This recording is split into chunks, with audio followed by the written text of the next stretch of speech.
Alright, are we live yet? Okay. Yeah, I think so. Yes. Alright, it is Friday, November 15th, 2024, and we're here in Satisfactory.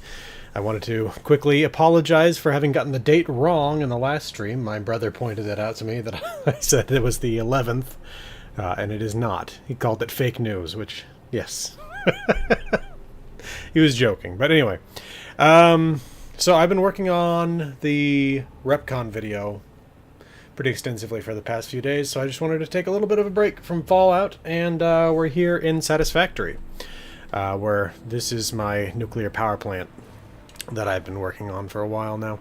And along with that, I'm working on additional new power plants here, specifically a plutonium power plant, and then after that, a fixonium power plant.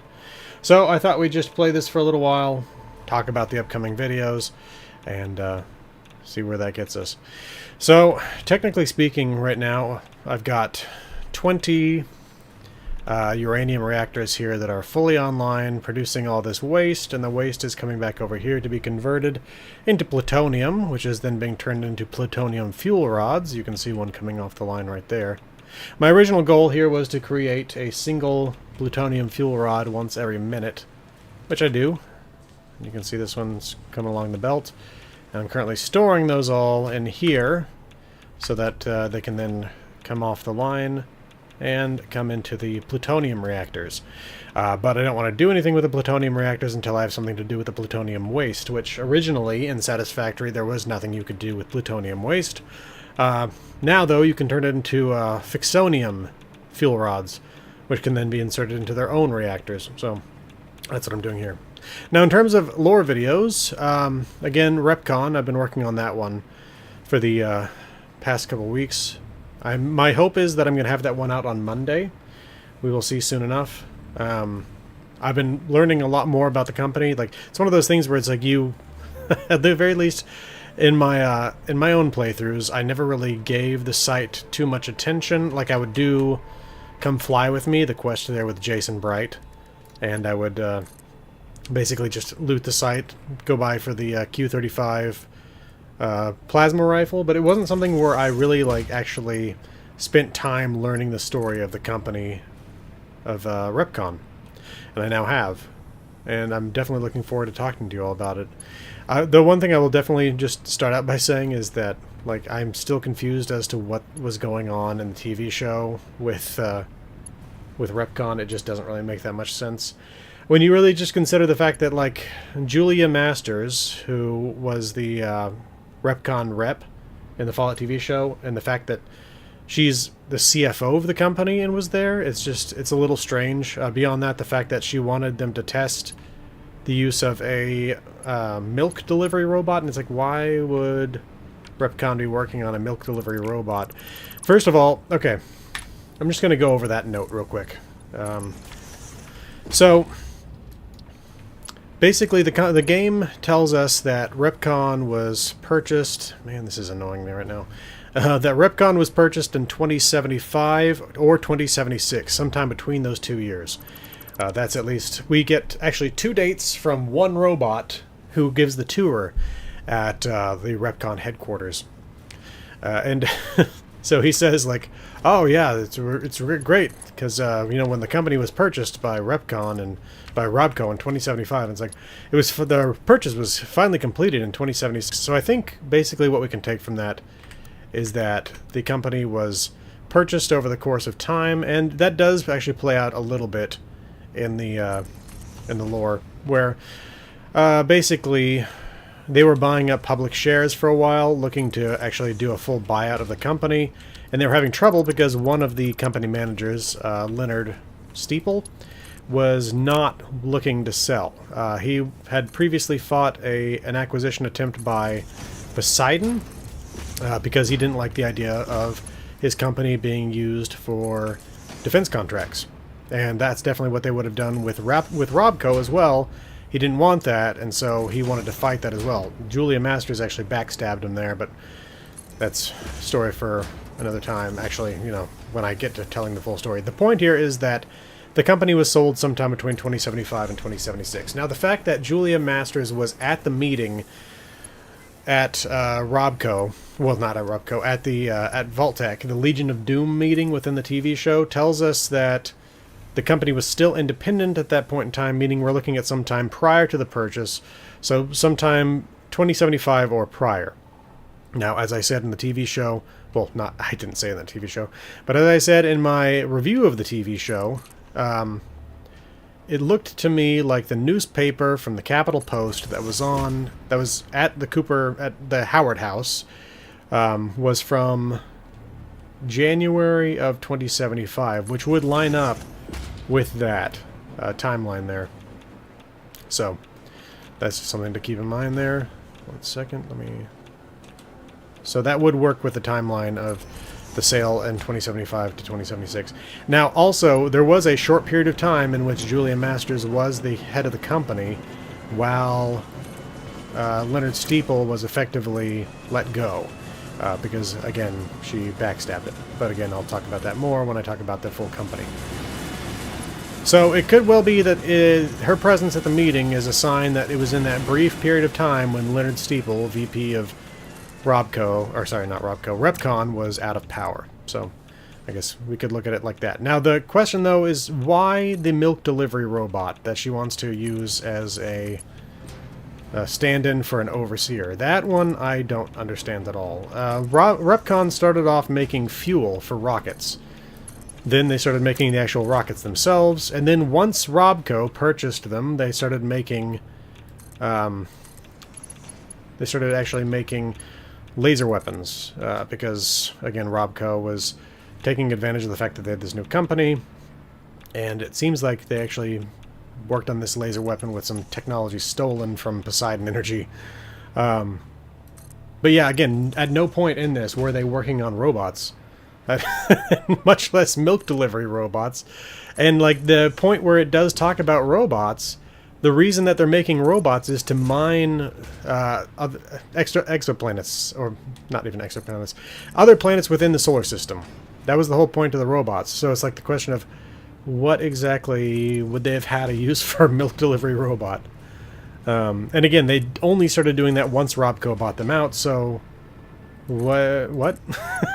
Again, this is before Robco bought them out, so what would they have been doing with a milk delivery robot, or any robot for that matter? So anyway, though, yeah, definitely looking forward to talking to you all fully about that when I put the video out. Very interesting stuff there in terms of the corporate espionage that was going on there and everything like that. Let's see here.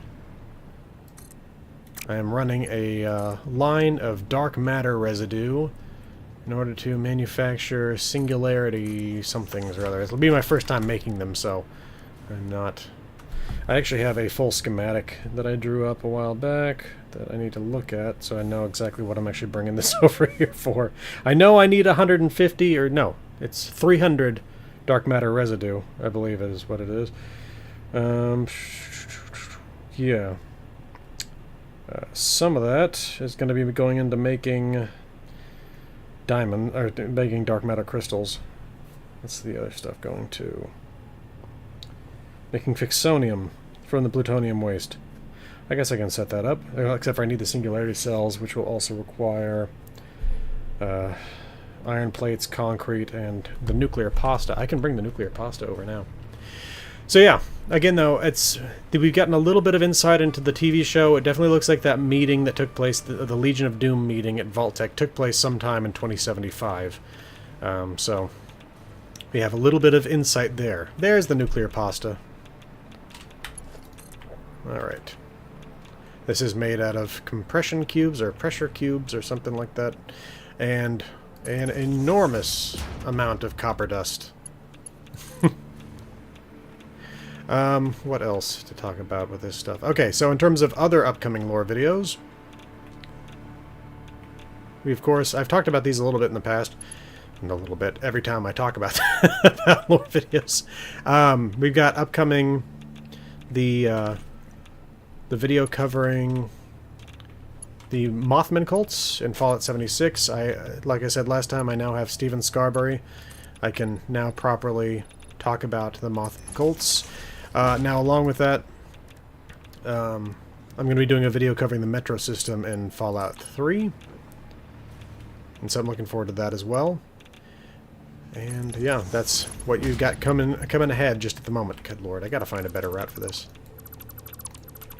Where am I going with it anyway? Over there? Yeah. Gets foggy at night in the swamp. So yeah, that's what I got going on there. Why not just go along this? That would make more sense. Sorry if any of you tuned in to see Fallout stuff. Again, I've just been doing Fallout stuff all week long, and I wanted a break. So, I hope this isn't too annoying to you. I like Satisfactory a lot. And my actual real-life job, industrial engineering, is a small part of what I do. I do drafting, manufacturing engineering, and industrial engineering, so... This is a much more fun version of the little bit of my job that is industrial engineering. Let's see. Let's go there. If you have not played Satisfactory since the 1.0 launch, I highly recommend it. They have added some very interesting stuff here, part of which is what I'm working on right now. I could, suppose, bring it alongside the dark matter residue, or I could just bring it along this. Let's do that.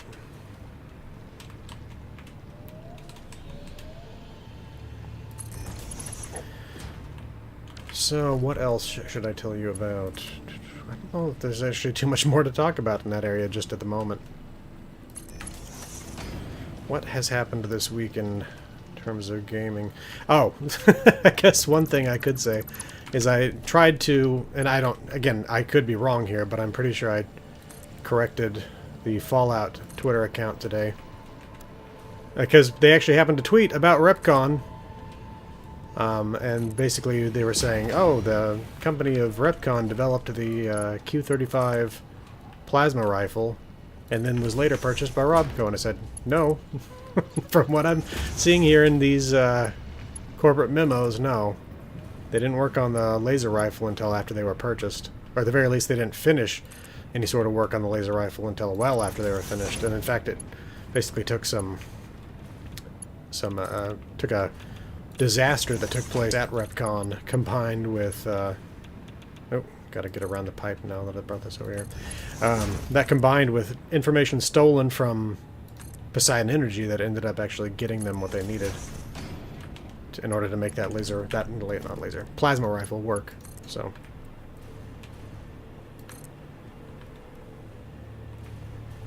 ugh.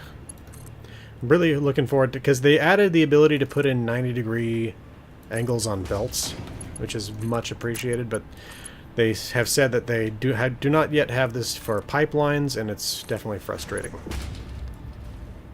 Alright, if you want to see what that looks like there, I think this is a pretty interesting view. They got fuel rods going in, and right now they're building up on the belt because I'm doing a manifold system to where they're going to build up over time along these belts. And but over time they'll eventually fill the belts and all the machines, all the reactors, I mean, because right now at least a couple of the reactors I don't think are on actually at all because they just don't have any fuel, because again the manifold system means that they split, and more of them will end up on this end of the belt up here. I'm pointing at the screen while talking to you. Most of them end up here, because effectively when they reach this first split, a third of them immediately go off in this direction, a third head towards this, which then split to sixths, while a third goes down this belt.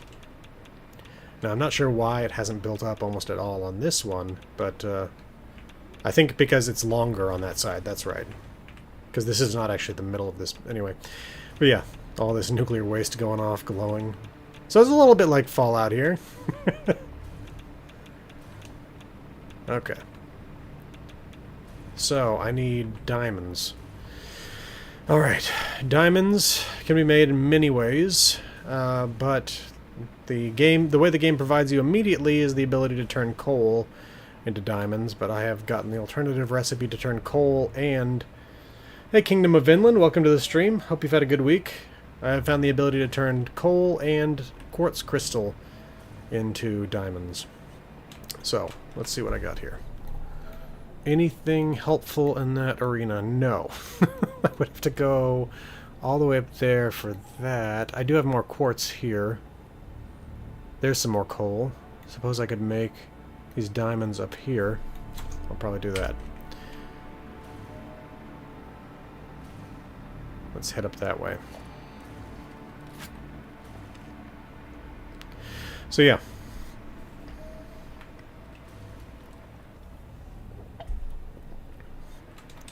RepCon has its 2 sites. I'll talk about both of them. I'll talk about the little bit of the TV show. I've talked about a little bit about that here already. Talk about Fly Me to the Moon, that quest. And of course that includes talking about Jason Bright and his ghouls. Talking about the Nightkin that come to RepCon. By the way, I think that it's basically hinted at that one of the characters that you read a corporate memo from is fired for sexual harassment. Simply because there's a memo from him, and then immediately following that, and in that memo he's like, oh yeah, we got this crate of stealth boys. Could do some fun stuff with this. And then there's immediately following that a corporate memo about sexual harassment having taken place at the company, and then a new memo coming in from a brand new custodian about shipping the stealth boys back. Let's see, do you think modern firearms could fit? I think some modern firearms are in the Fallout universe. Not all of them, obviously. And it's definitely varied from game to game as to what you get. But yeah, I don't think that there's any reason that a lot of modern firearms... And keep in mind, when we're talking about modern, like, there are a lot of guns that people think of as modern that are actually quite old.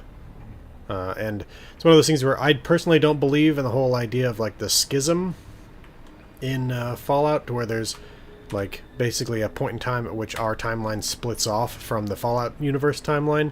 I think instead it's 2 alternate universes with different rules on how life is affected by radiation, which explains how you get, like, the giant bugs and stuff like that in that universe, whereas it doesn't work like that here. So yeah, that's, again, my personal view on what's going on with that. And so again, there's no reason to assume that you could not have some modern firearms within the Fallout universe. It does feel like it'd be the case that the farther back you go, the more likely you are to have an overlap there. And again, the reason I think it is that you would be able to say that there is a difference between... Like, there's a greater difference the later you go in the timeline from about World War II on, is because, again, with my view being that it's based on how life is affected by radiation, well, radiation did not really become... Like, aside from solar radiation and just natural radiation that comes off of things like getting stuff like radon gas that comes out of the ground and stuff like that. Aside from that, most of the radiation that we encounter as humanity did not really become an issue until after the Second World War, when they first had the tests, the Trinity tests, and then, of course, the dropping of the bombs in Japan. And then, of course, after that, you also have the all the atomic testing that took place over the second half of the 20th century. Modern 90s? Yeah, again, I think, again, the further back you go, the more overlap there is, because the timelines replicate each other more. But I can't imagine there'd be a reason you couldn't get some of those guns showing up. Again, I would say that the more modern you go, the less they feel like Fallout weaponry. But again, that's not to say it can't happen. Let's see. Okay. Now I need to turn this quartz into quartz crystal. So let's do that.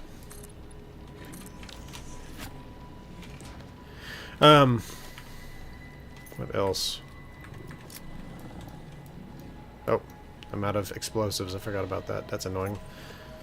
Well, let's just shoot this guy. It's not like I really even have to. It's just he's going to get in the way, I know.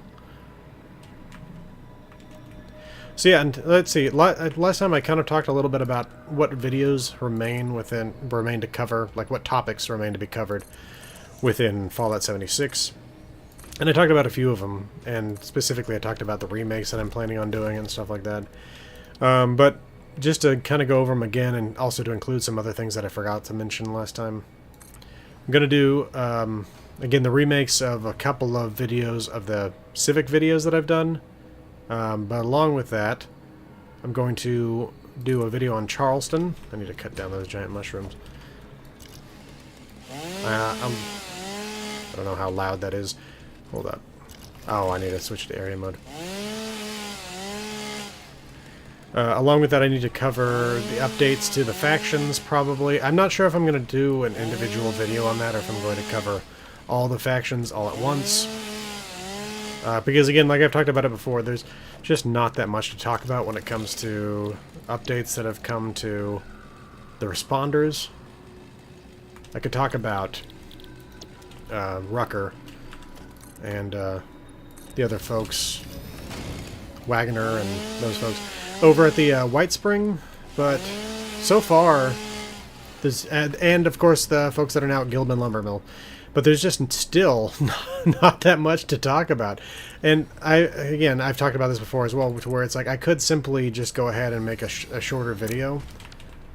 It's not like every video I produce has to be an hour long, or even half an hour long. And I could just do something that's fairly simple on the responders. Fairly short. And I've considered doing something like that, so we'll see. But yeah, the Blue Ridge Caravan has new stuff. The Settlers have a little bit more. The Raiders have a little bit more to talk about. Really, what I'm hoping to see at some point in the future is Free States. Which, it's one of those organizations where it's like the least likely that we're going to see something come of it, but at the same time, it's not impossible.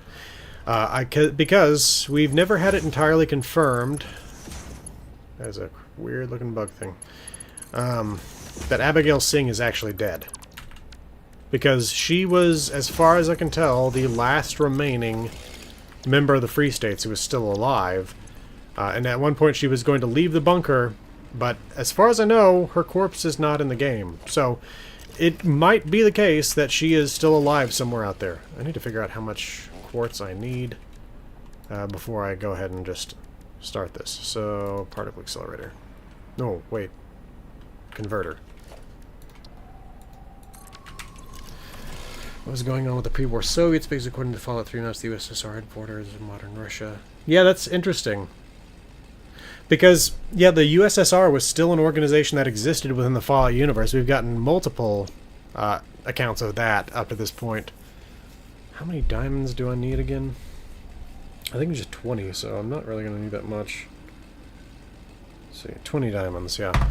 So, I don't need much quartz crystal at all. In fact, I don't need half of these, but rather than destroying them, I'll just turn them on standby. Yeah, I mean, we had at least one Russian in Fallout 76. I always forget his name. He's the traitor within the Raiders of the Crater. Lev. Because the quest name is from Russia with Lev. But yeah, you can't really trust any map that you would see in the game, I don't think, unless it's specifically called out. Simply because, like, if you were to go by that, then you look at the maps that they have in the globes they have in Fallout 4, the Mediterranean is dry. So unless they've done that whole, unless within the Fallout universe they had that whole system, that whole theoretical idea where you dam the gap at Gibraltar and basically drain the Mediterranean, unless they did that, then those maps are simply wrong. So again, I would be hesitant to take anything that you see in a map, but at the same time, it could well be that within the Fallout universe that the Soviet Union had collapsed to an extent, but that the Russian Soviet Socialist Republic still existed. Or at least, you know, some of them were still a part of the Soviet Union. I don't know if we're ever going to see much on that stuff. We'll just have to wait and see at this point. 240. What is this again? 67.5. by 4, 270, so I'll have... I'm 30 under. Again, I'm not even going to be running all these things, but 37.5 out of 67.5. All right. 55.556. Okay. There we go. Got that right number there. I hate these numbers like this.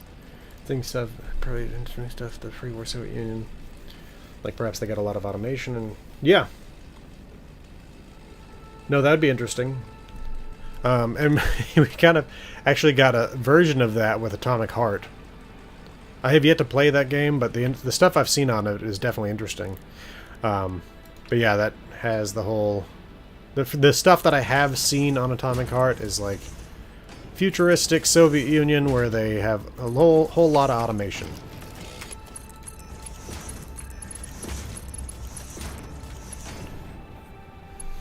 I feel like I'm turning this into... No, I'm turning it into silica, that's right. Yeah, that'll do. But yeah, the other videos I'm going to do on Fallout 76 will... again, we've talked a little bit about the factions, municipalities. I, of course, need to cover Atlantic City. They've been talking about bringing in a third location to go to in the pit. I'm hoping that's going to be the Foundry. Which my hope is that that's actually going to be basically a precursor to the pit DLC of Fallout 3. Basically, in terms of the location, we're actually going to go back to that location. We'll have to wait and see as to exactly where we end up going, but that's supposed to be... again, what I'm hoping that it's going to end up being is going to be covering the headquarters for the Fanatics, which would be the Foundry.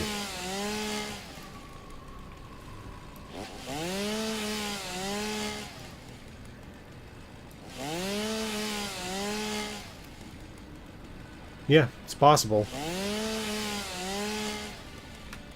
Fall of the Soviet Union is such an amazing topic, because it's one of those things where we just take it for granted in the modern age that, yeah, of course, it fell apart. But it's for 70 years, that was not what people were thinking.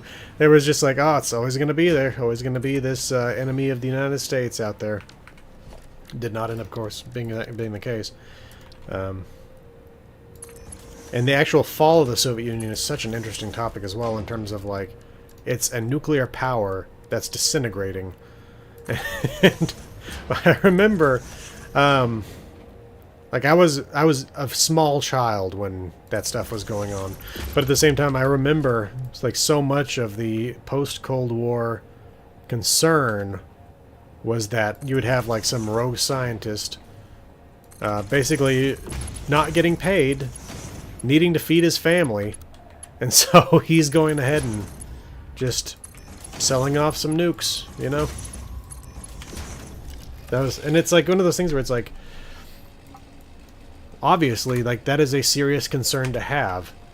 Luckily, that does not seem to have happened, or if it did happen, it was stopped from being an actual issue long term, as far as we know. Yeah.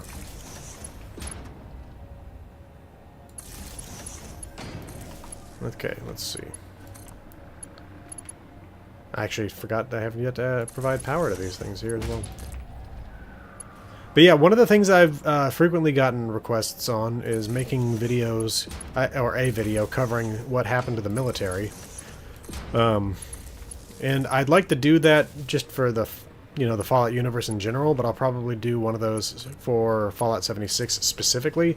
And it won't even be something where I can even tell you exactly what happened to the military in most cases, but I will still be able to tell you, like, where certain units collapsed and stuff like that, what units were where, the ones that we know of, where the military convoys, ended up, stuff like that. So I'm definitely looking forward to talking about that at some point.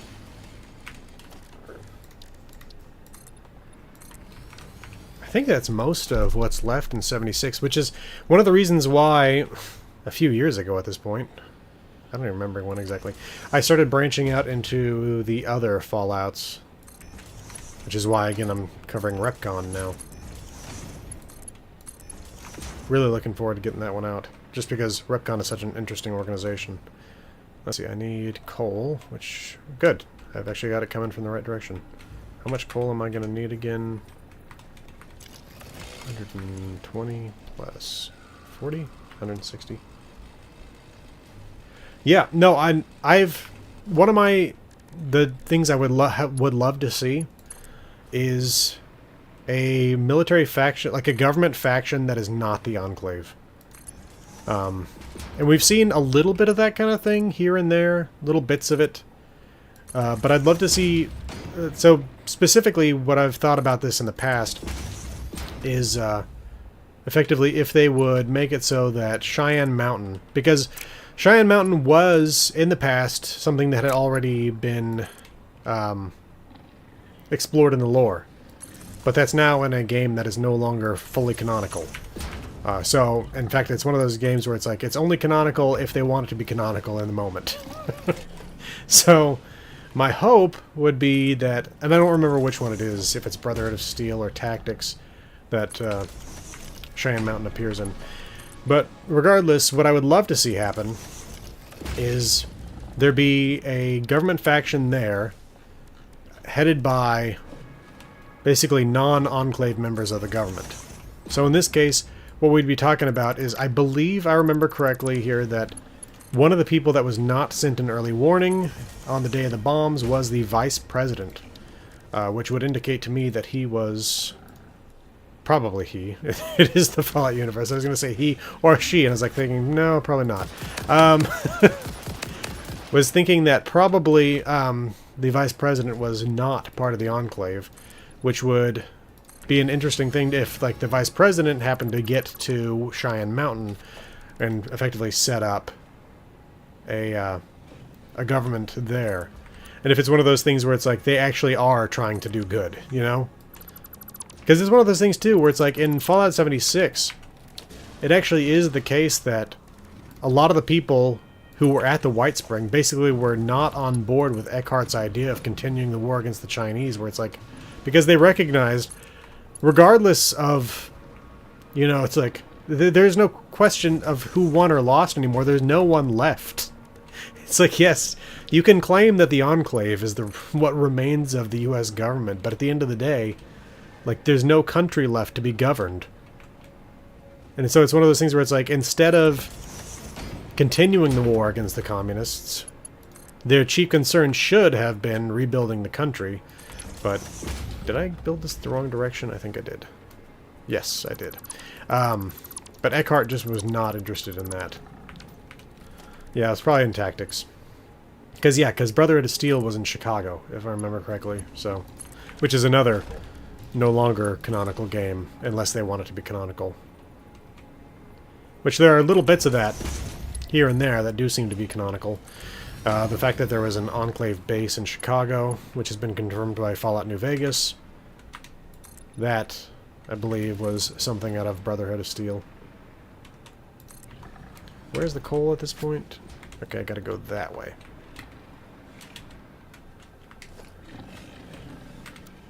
So yeah, that's what I'm currently looking at in terms of Fallout 76, though. There's still so much to cover in the 3D Fallouts. And my bet would be that, well, who knows when we're going to get Fallout 5 at this point. I was going to say my bet would be that I'm going to not run out of topics before Fallout 5 becomes a thing. But who knows? I mean, we're still waiting for Elder Scrolls 6, after which we're supposed to get Fallout 5. Now, it could well be that because the Fallout property, which is owned by Bethesda, like Bethesda is now owned by Microsoft, and Microsoft also owns Obsidian, that who knows, maybe after Avowed, Obsidian will get to work on, I would hope not Fallout New Vegas 2, just because, like, I don't want a thing where it's like, that's the only thing they work on is Fallout New Vegas. Like, I do love Fallout New Vegas, but I would love to see them explore other stories as well, you know? But it would be great if we could see Obsidian get another whack at another Fallout game.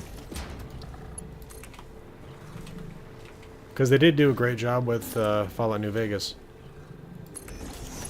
Should I go check with the Brother of Man? Yeah, maybe. Again, we don't really know too much about where the Brotherhood is across the country at this point.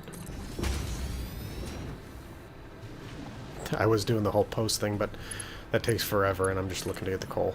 So I also do need to... I'll run the power, though, so I can keep hovering on my way over there. But yeah, like, when you look at all the topics that I have to cover, all the different factions in Fallout 3, Fallout New Vegas, and Fallout 4, along with all the vaults, along with all the municipalities, there are many, many, many, many, many videos yet to come. And I'm looking forward to making them. There we go. There's the coal I need. I need just 160 of this.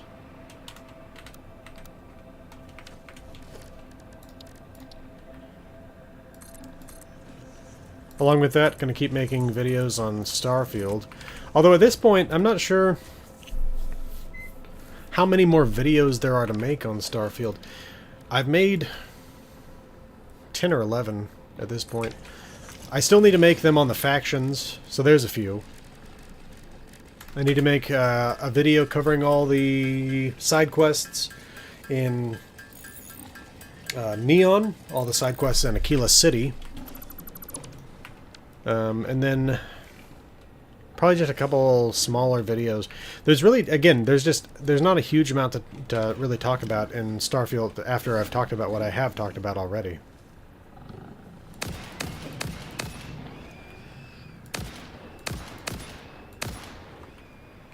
Let's see. Yeah. No, yeah, I remember. So, I've always been an Xbox guy, back when I still did consoles. I now am exclusively on PC. I do have an Xbox Series X, because basically my wife wanted to play some games, and so we got that. But, like, I originally had an Xbox back in the day, the very first one. And, but one of my roommates in college always had a PlayStation. And I remember never having any trouble with anything... I only need 160 of this at the moment. I remember never having any issues myself with, like, any Bethesda games, but every Bethesda game he would have issues.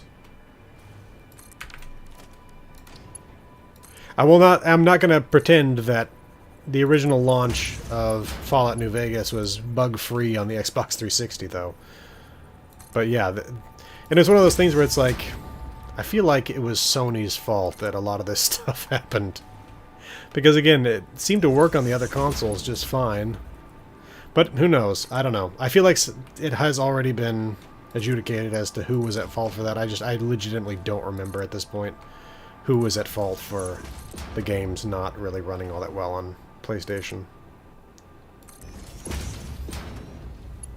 Yeah, I might cover those mods at some point, but it's one of those things where I'd probably do it in the same way that I've covered Mass Effect, where I covered it in a playthrough rather than creating lore videos.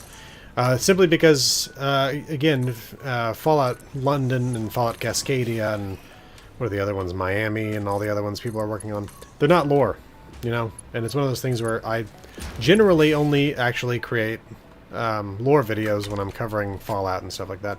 I have created the Surveil videos and stuff like that, but mostly what I do is make lore videos. And I'm not going to make lore videos on fanfiction. Okay. Yeah, well, and it wasn't even just the PS3. If I remember correctly, the PS4 had some issues too, but I could be misremembering that. I do remember it being a problem with Skyrim, though, as well, to where there were just problems in general there.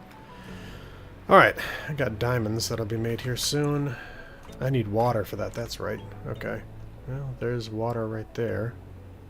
Or I could bring it up from the swamp. Either way, how much water do I need? Assuming all of these were on, because I'd rather bring all the water up here and not need it. Oof, man.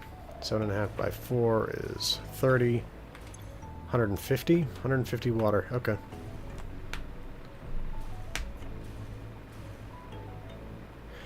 I've always been kind of fascinated by content cut from games. And imagining what the games could have been with that cut content in there.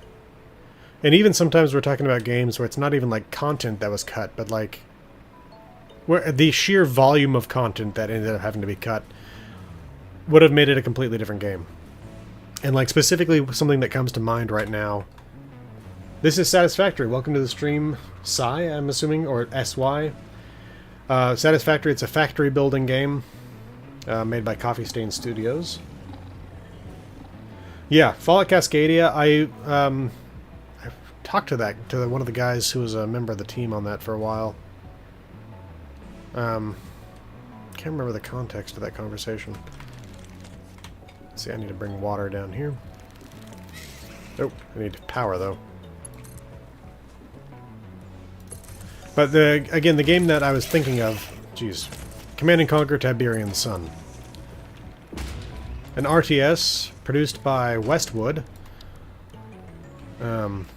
that was going to be just kind of amazing, but it happened to be the case that when it was made, the company was bought up by EA, and EA basically forced them to rush it out the door. Okay, who is... Yes, fight each other to the death. If you're not aware of EA's past, simply because you've entered gaming in a more recent time, EA has a terrible, terrible record. And terrible reputation. I'm going to need a pump on this. But yeah, the amount of cut content in New Vegas is also incredible. Oh, I'm glad you like the Fallout lore. Yeah, I'm playing Satisfactory today just because I've been in Fallout stuff a lot this week, and I just wanted a little bit of a break from it, so I'm currently in the process of making diamonds here in Satisfactory.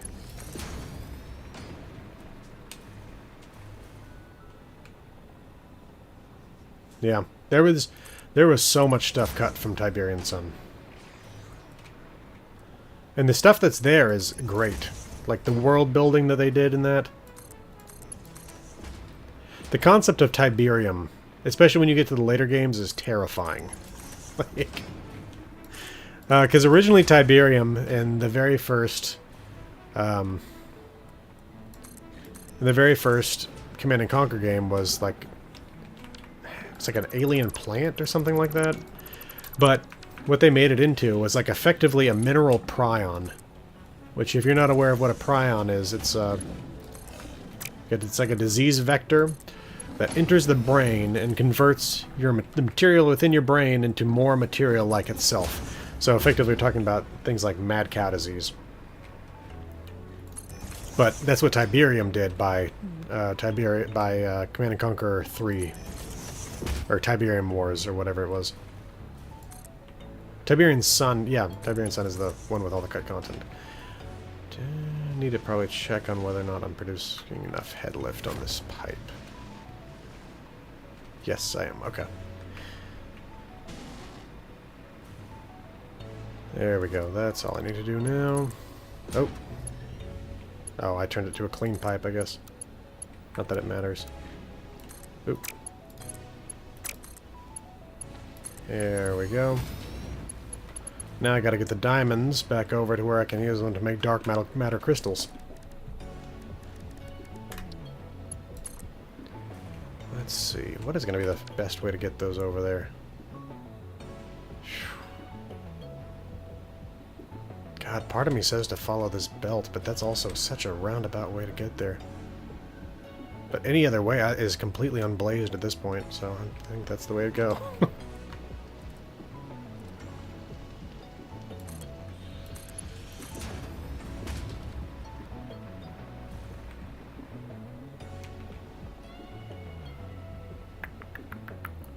Yeah, I'm gonna follow it more closely. Ooh, jeez. I don't know if you ended up playing Command & Conquer 4, but it was like a completely different game. Like it, I hated it, and I only played like one mission of that game, but I found it for sale at like someplace like Ross Dress for Less or something, because it was like So few people liked it that it was basically going on sale at like retailers like that. And it was just... It was atrocious. There is a minor there's a minor survival element to this game. But it's not the case that you have to eat. It's just the case that if you get injured, eating is a way to improve your health. But no, there's... Subnautica is a great game, by the way. Especially, like, God, the design of the subs is such a cool thing. Of course, when you find out after the fact that they based a lot of their sub designs off of... sorry, 1 second there. Hold up.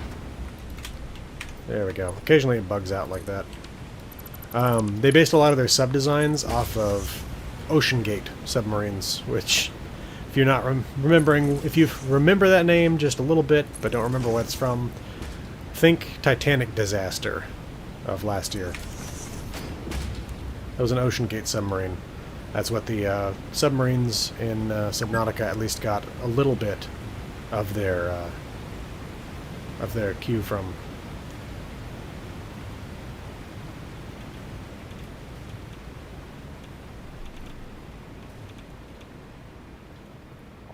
I gotta go make sure those diamonds are actually manufacturing.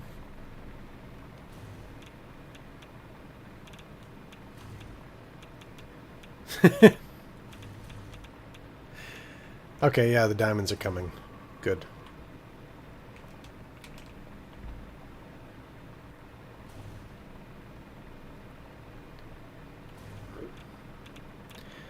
Man. Yeah, I mean, I've had a lot of fun with the Command & Conquer games over the years. Played the very first one back when it was a 2-disc system, one for GDI, one for NOD. Or I might be thinking of Tiberian Sun being like that, but... No, I think the original one was like that too. God, it's crazy to think about what things were like back when you actually had to play games off CDs. And when you'd do installs of things like World of Warcraft and it was like 4 discs or something like that. I remember back in the day having to install World of Warcraft and then Burning Crusade and then Wrath of the Lich King. And I think it was by Wrath of the Lich King that they finally started doing DVDs rather than CDs, and so it got a little bit simpler. But I think a CD can only hold something like 700 megabytes of data or something like that, so...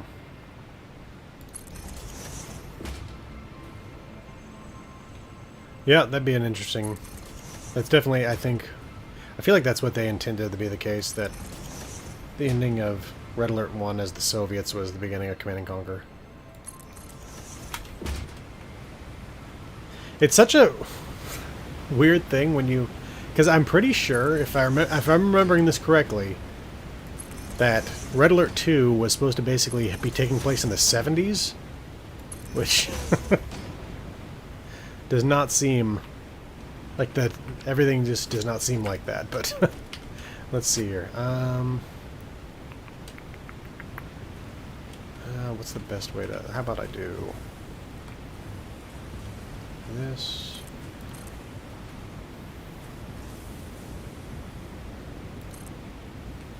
Ugh, I don't like that. Where it's like halfway in the wall. Let's do here. Oh. Let's just do this.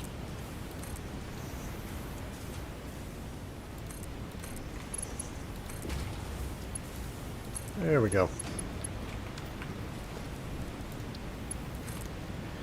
Yeah. I loved RTSs so much when I was growing up. I still do now, but not nearly as much as I used to. Now, I figured that would be too high. In fact, I don't know if you all saw it, but they released Warcraft 1 and 2 remastered as part of a brand new battle chest, which I remember when my dad bought the very first battle chest. Back when it was Warcraft 2 and Warcraft 2's expansion. Good times. Alright, let's see here. Bring this over here. Actually, I think I might bring it down that. because that would be simpler. How Deathclaws would look IRL? Well, I guess we'll see something like that with the Fallout TV show, because it very much looks to be the case that in Season 2 we're going to get Deathclaws, and so we're going to see something about that.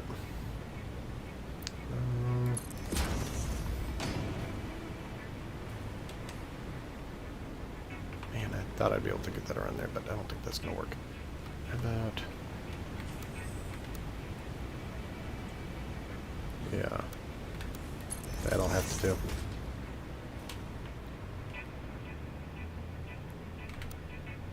There we go.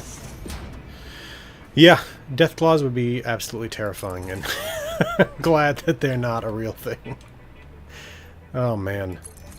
I remember the first time I encountered one in Fallout 3, entering Old Olney, and not realizing just how awful an idea that was. Yeah, in all likelihood, because if you look at the vaults in the Fallout TV show, they look a lot like the vaults in Fallout 4 or Fallout New Vegas. Or not New Vegas, 76. Which, I like both. The vaults in 3 and New Vegas feel a bit more rough. I would actually kind of... I think it'd be pretty cool if in Fallout 5, if they basically included vaults with both art styles, to effectively just have it be the case where it's like, oh yeah, it's like there are canonically multiple different types of vault interiors. Now that wouldn't make a huge amount of sense, I don't think, in terms of like what Vault-Tec would actually want to do if it were a real company. But anyway, okay, let's see. Need to get it over to there, so let's do this. 5, 6.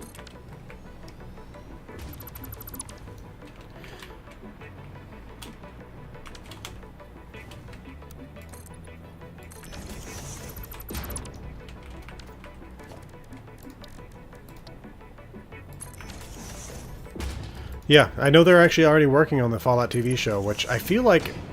the Season 2, I mean. I feel like it was something where it was going to take longer than that to get them back into it before, so I think that there must have been... because of how popular the show was, I think that there must have been some sort of drive to just... oh, what did I just do? Huh. I don't know what was different about that, but... anyway, there must have been some drive to really get into it. Resource shortages? That'd be interesting.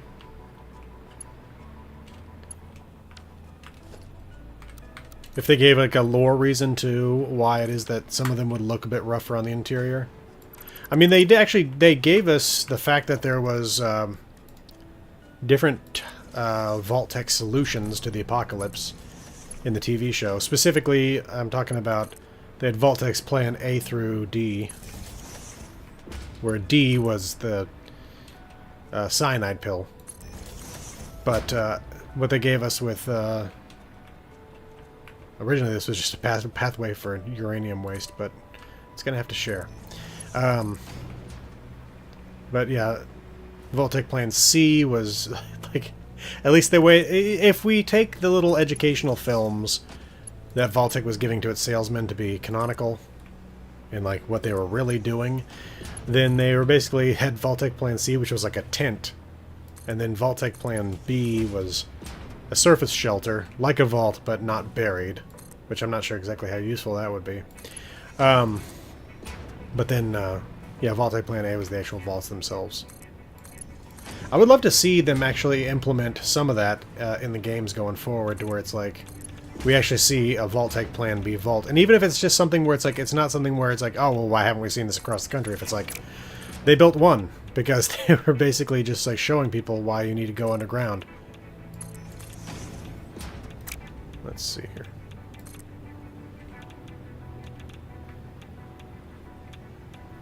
Yes, you can, in fact, recycle nuclear waste in-game. 1 second, let me place this, and I'll show you where that's actually currently taking place here. So, this is uranium waste coming out of these uranium reactors. This one... Okay, you know what? I'm gonna... dang it. My inventory's full. There we go. I'm going to... Oh, except for that's not going to help me either. Let's cut that in half. Put some back in there. And then let's throw half of these in here. The other half in here. There we go. Okay. So, with that said, where did that just end up dropping whatever it was that I was carrying? I don't know. I'll find it. Let's follow this belt. As you can see, my radiation level's going up, but I'm currently wearing a hazmat suit and I have filters. Vault-Tec sold Pip-Boys to the civilian market.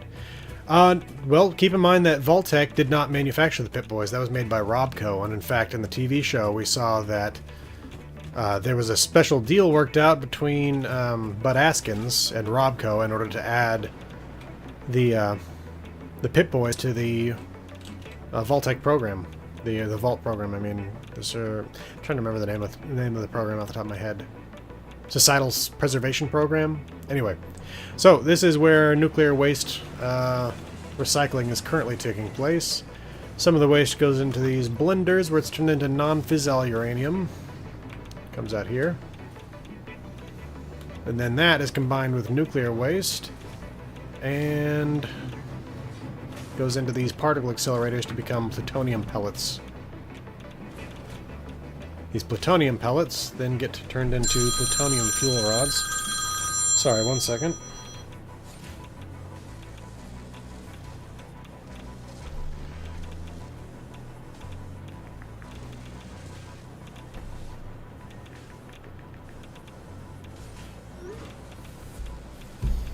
Robco, I would assume, would have sold them to the public, but my bet is that they were probably very expensive.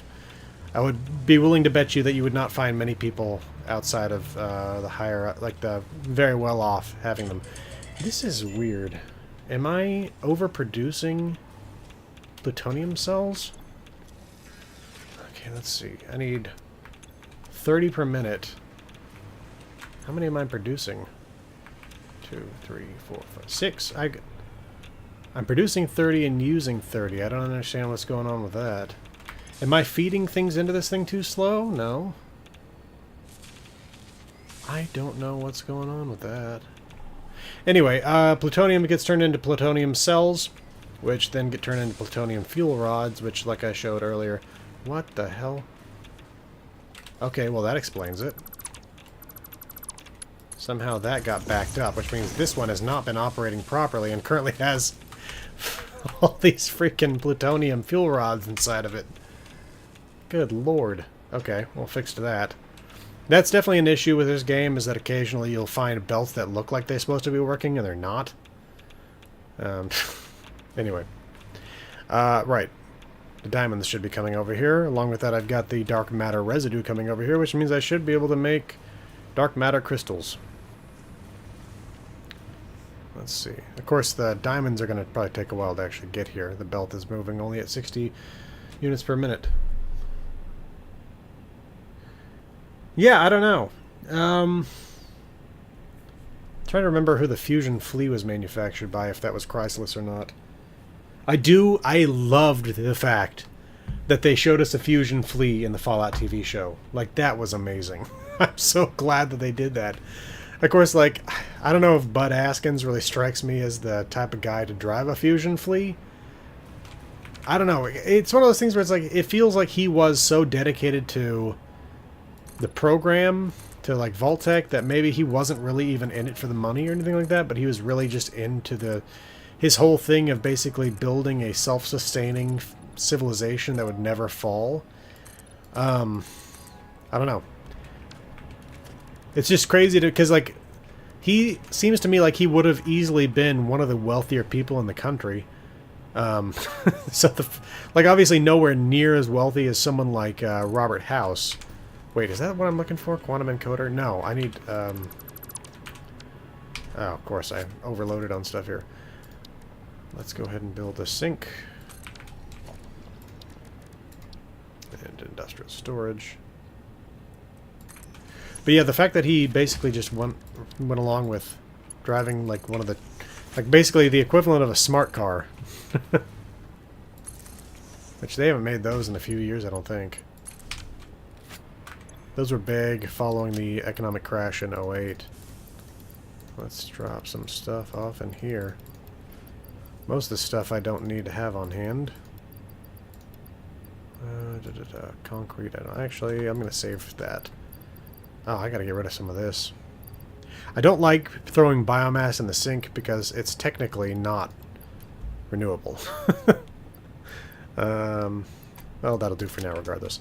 Okay, I need a particle accelerator.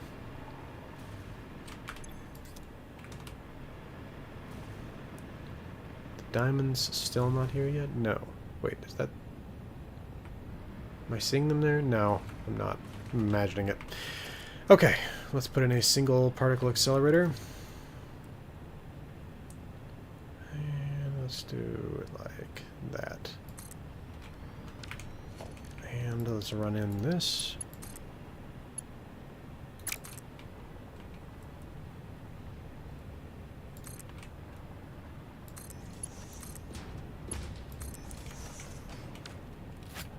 And then the diamonds once they actually get over here.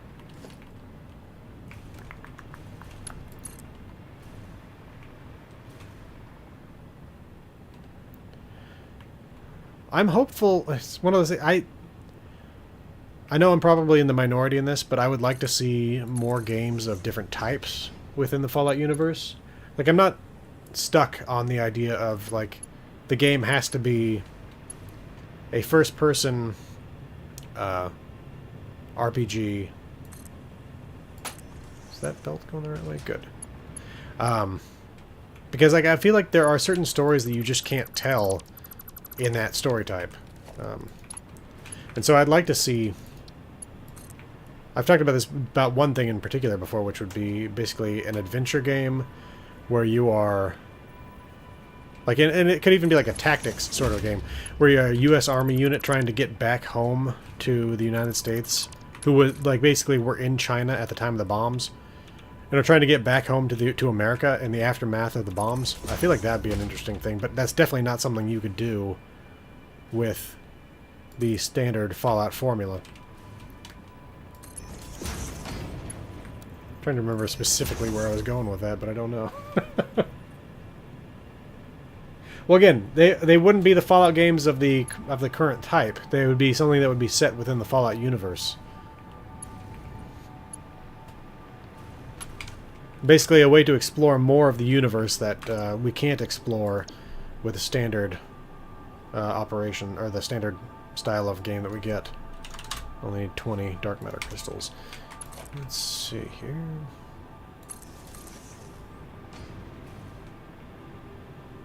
Let's up that to a Mark III pole. Okay. So that'll start producing dark matter crystals as soon as those freaking diamonds get here. Of course, this is half my fault as it is. I should have probably sped the belt up, but... Man, oh man. They are still a far ways off. I can't see them at all yet. I should probably actually check to make sure they're coming. The idea of the main rifle of the European Commonwealth. Yeah, that'd be interesting to see. Yeah, there is so little we know about the European Commonwealth. There's so little we know about basically anywhere outside the United States. We have like little bits of information about Canada and Mexico. I mean, Canada was part of the United States by the end. Yeah, that'd be interesting. Basically a combat simulator where you're flying a Stingray or something like that in combat against some Chinese jets. Man, oh man. I hope I've got the belts connected. Because alternatively, I'm waiting for nothing. There they are. There are the diamonds. Finally coming.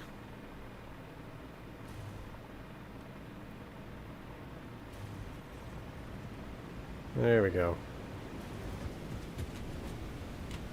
Fresh man-made diamonds composed of quartz. Oh, I definitely don't like that. Huh.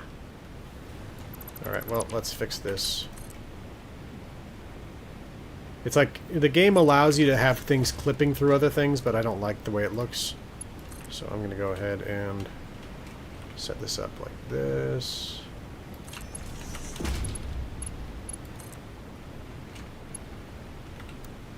There we go. Yeah. No, yeah. Well, and one of the things, though, like, I will say is, like, I could easily imagine that being, like, a cut piece of content where they're, like, they could have put the flight simulator in Nellis, but it's one of those things where it's, like, you're not ever actually flying the bomber. And so they would, not only would they be putting this in for a piece of content that would not be in the game. I mean, I guess technically they could have changed things up and made it so you could fly the bomber, but it's one of those things where they would have had to engineer an entirely new system just for that one piece of content. Because it's not like anything else that you'll find in the Fallout games. It's one of my main complaints. One of my main annoyances with the Fallout games is that you cannot ride a adult-sized Giddy-Up Buttercup in the world. Giddy-Up Buttercup, of course, being the child's toy in the game. It's like a little robotic horse.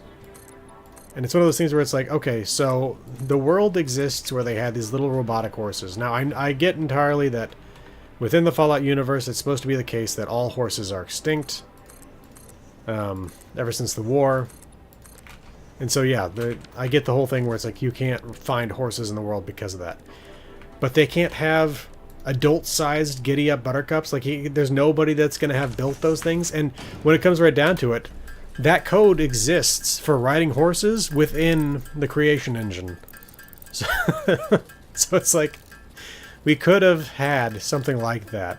And you could have, like, these horseback gangs. And it's one of those things, too, where it's like, there's entirely, like, there's obvious reasons as to why you're not going to get vehicles in the first-person Fallout games, just because the roads are so terrible.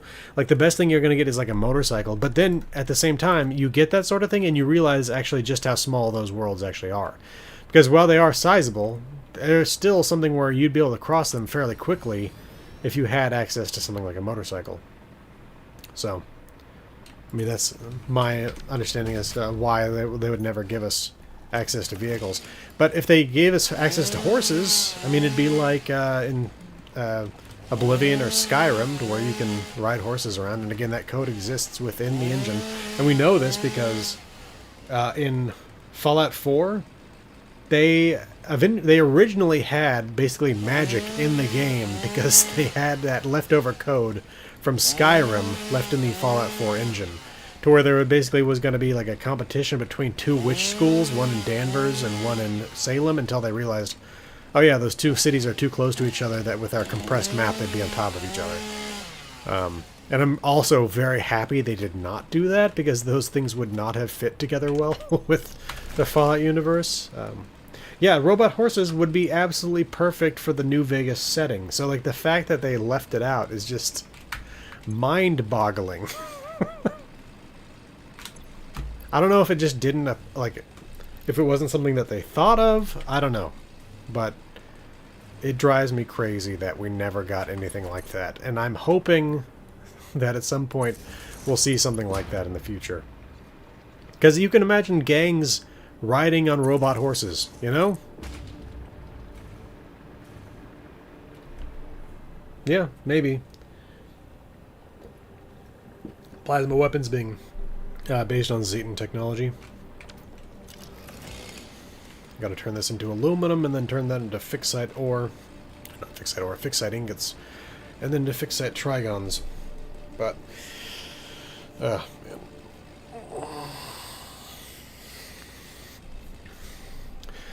Yeah, as far as if I remember correctly, laser weapons were a product of Westech. The plasma rifle that Repcon was working on was a combination of their own efforts and the efforts of Poseidon Energy. Whether or not they got any help from the outside, from the Zetans, we don't know. Definitely something interesting to consider, though. Because I feel like we've gotten access to Zetan information in the games, but I still feel like we know so little about them. So it'll be interesting to see if we ever actually get some more information on that kind of stuff. Like, it's one of those things where it's like, it's almost implied in Mothership Zeta that the Zetans are the ones responsible for the apocalypse. Now, I don't think that that's actually, like, intended to be the true canonical reason for the war having taken place. But, yeah, there's basically, like, a recording of a guy with the nuclear codes being kidnapped by the aliens.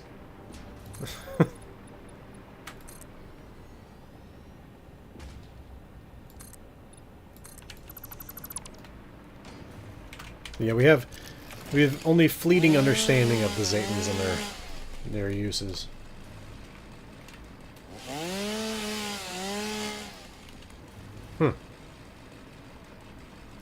Yeah, I don't know.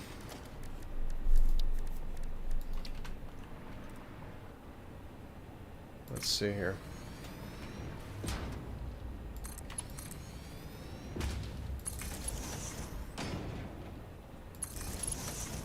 Oh, wrong end of the plants.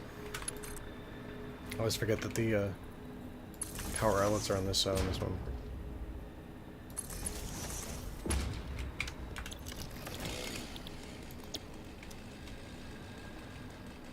No. Yeah, I do not believe that Vault-Tec was behind that. Let's see, 400. What do I have?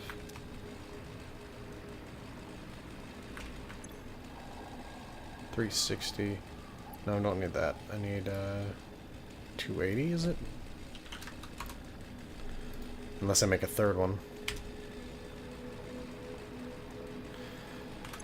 Anyway, let's see here. Yeah, so basically in the Fallout TV show, it's implied that Vault-Tec is responsible for the nuking, because it was their plan, effectively, to have the nuking take place. It doesn't make any sense. I mean, it just legitimately doesn't make any sense.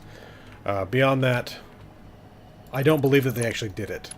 I think that, like, they may have had plans to do it, but I 100% believe that it was the Chinese who were responsible for actually initiating the war. And I believe that because the United States had troops in mainland China, and the Chinese had basically no counter for American power armor that was at least a significant enough threat to really cause any damage. The Fallout TV show kind of changed that up a bit in terms of making it so that there was that welding issue with the T-45, and then along with that, the Fallout 4, after the show came out, they added in some Chinese anti-power armor grenade rifle or something like that. And so it's one of those things, though, where it's like, why would the United States fire first if they were already winning the war? You know, there's no incentive there for America to have done it. If you're winning the war, you don't use a weapon of last resort.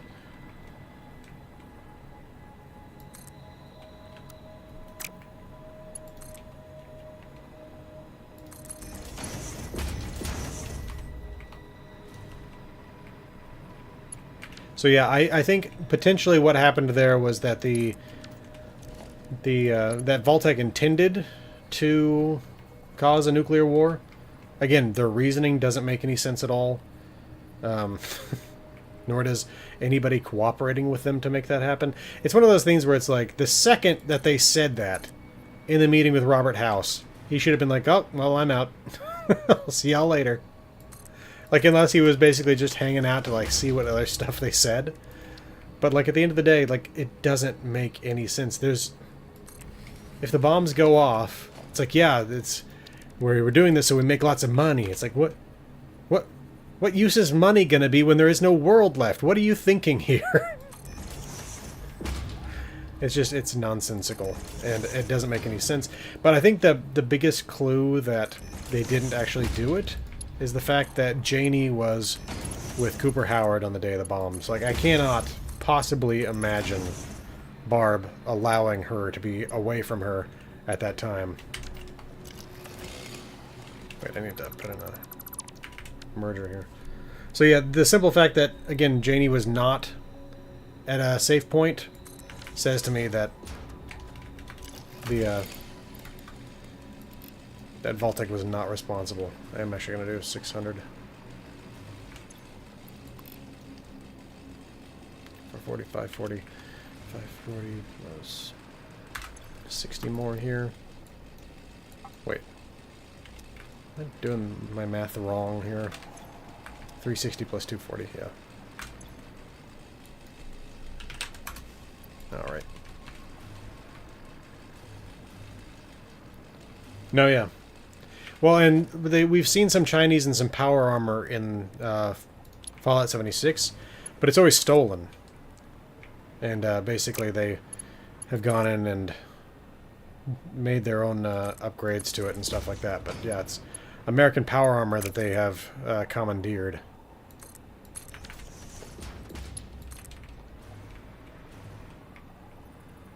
I think that was too high. Yeah. Looking for proper routing here. That's probably too high. We'll see.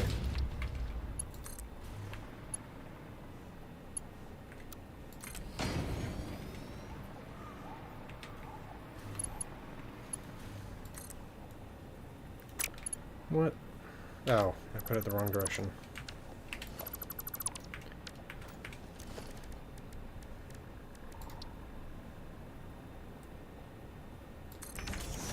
I think my main goal here was to, yeah, make sure I have that in the right spot. Hopefully that will work. What's this putting out again? 240.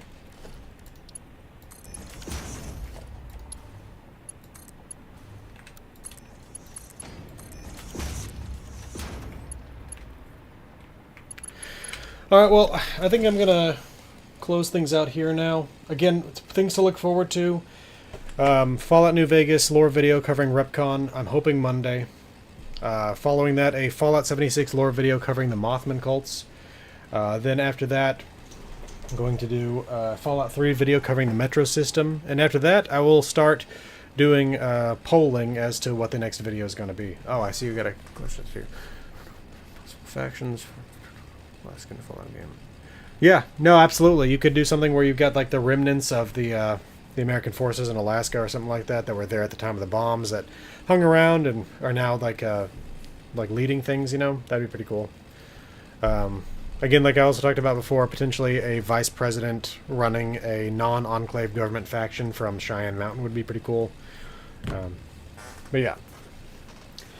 So again, look forward to those 3 lore videos coming up, and then again after that I'm going to go to polling to see what people want to see after that. So I hope you all have a good weekend, and I will see you all next Friday.